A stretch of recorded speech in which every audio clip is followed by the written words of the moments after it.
സംരംഭകർക്ക് മികച്ച അവസരങ്ങൾ നൽകുന്ന സംസ്ഥാനമാണ് കേരളമെന്ന് മുഖ്യമന്ത്രി പിണറായി വിജയൻ. ഡിവൈഎഫ്ഐയുടെ നേതൃത്വത്തിൽ നടന്ന പ്രഥമ യൂത്ത് പ്രൊഫഷണൽ മീറ്റ് മുഖ്യമന്ത്രി ഉദ്ഘാടനം ചെയ്തു. സംസ്ഥാനത്തിന്റെ വിവിധ ഭാഗങ്ങളിൽ നിന്നുള്ള 1000-ലധികം യുവതീ യുവാക്കളാണ് മീറ്റിൽ പങ്കെടുക്കുന്നത്. പ്രൊഫഷണൽ മേഖലയിൽ നിലനിൽക്കുന്ന തൊഴിൽ ചൂഷണവും മാനസിക സമ്മർദ്ദവും ഉണ്ടാക്കുന്ന മാനേജ്മെന്റ് ഇടപെടലുകളും ചർച്ച ചെയ്ത് പരിഹാരം കണ്ടെത്തുക എന്ന ലക്ഷ്യത്തിലാണ് ഡിവൈഎഫ്ഐ സംസ്ഥാന കമ്മിറ്റിയുടെ നേതൃത്വത്തിൽ തിരുവനന്തപുരത്ത് യൂത്ത് പ്രൊഫഷണൽ മീറ്റ് സംഘടിപ്പിച്ചത്.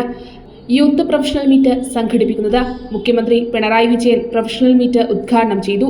പ്രൊഫഷണൽ മേഖല സുരക്ഷിതമായ ഒരു തൊഴിൽ മേഖലയാണെന്നതാണ് പൊതുവിലെ ധാരണ. എന്നാൽ രാജ്യത്ത് നടന്നുകൊണ്ടിരിക്കുന്ന കാര്യങ്ങളെക്കുറിച്ചുള്ള റിപ്പോർട്ടുകൾ ആ ഒരു പ്രതീതിയല്ല ഉണ്ടാക്കുന്നതെന്ന് മുഖ്യമന്ത്രി പറഞ്ഞു. സാധാരണ പ്രൊഫഷണലുകളെ കുറിച്ചുള്ളൊരു ധാരണ വളരെ സുരക്ഷിതമായ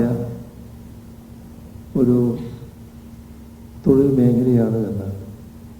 രാജ്യത്ത് നടന്നുകൊണ്ടിരിക്കുന്ന കാര്യങ്ങളെക്കുറിച്ചുള്ള റിപ്പോർട്ടുകൾ ആ ഒരു പ്രതീതിയല്ല ഇപ്പോൾ ഉണ്ടാക്കുന്നത്.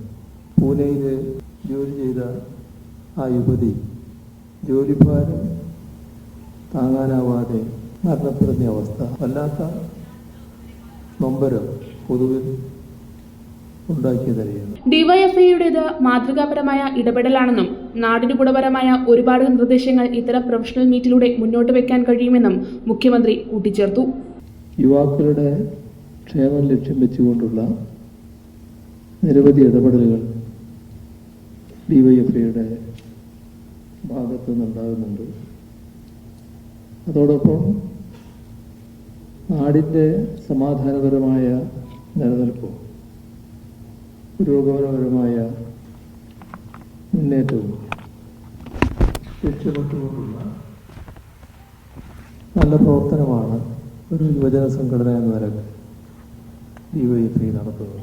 ഡിവൈഎഫ്ഐ അഖിലേന്ത്യാ പ്രസിഡന്റ് എ റഹീം, സംസ്ഥാന secretary V K. Sanoj, president V. Vaseef, കേന്ദ്ര സംസ്ഥാന കമ്മിറ്റി അംഗങ്ങൾ തുടങ്ങിയവർ പരിപാടിയിൽ പങ്കെടുത്തു. കൈരളി ന്യൂസ്, തിരുവനന്തപുരം. ആകാശവാണി വാർത്താവതാരകൻ എം രാമചന്ദ്രൻ അന്തരിച്ചു. ശബ്ദത്തിലൂടെ വാർത്തയെ ജനകീയമാക്കിയ വാർത്താവതാരകനായിരുന്നു. ഏറെ നാളായി ചികിത്സയിലായിരുന്നു. തിരുവനന്തപുരത്തെ സ്വകാര്യ ആശുപത്രിയിലായിരുന്നു അന്ത്യം. സംസ്കാരം നാളെ തൈക്കാട് ശാന്തി കവാടത്തിൽ നടക്കും.